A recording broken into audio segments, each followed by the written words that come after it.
Hai semua, saya dari pasukan ABS. Video ini bertujuan untuk mengajar anda cara mengeluarkan kunci pintu. Mula-mula pergi ke papan pemuka, kemudian tekan rak bilik. Pilih tetamu yang sedang menginap untuk mengeluarkan kunci pintu.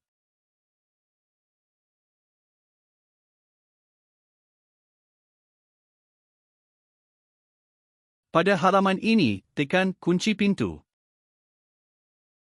Kemudian tekan isu. Seterusnya, tekan extend.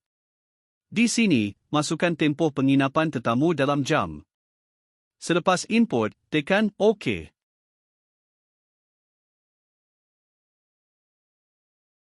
Kemudian tekan teruskan dan tekan save.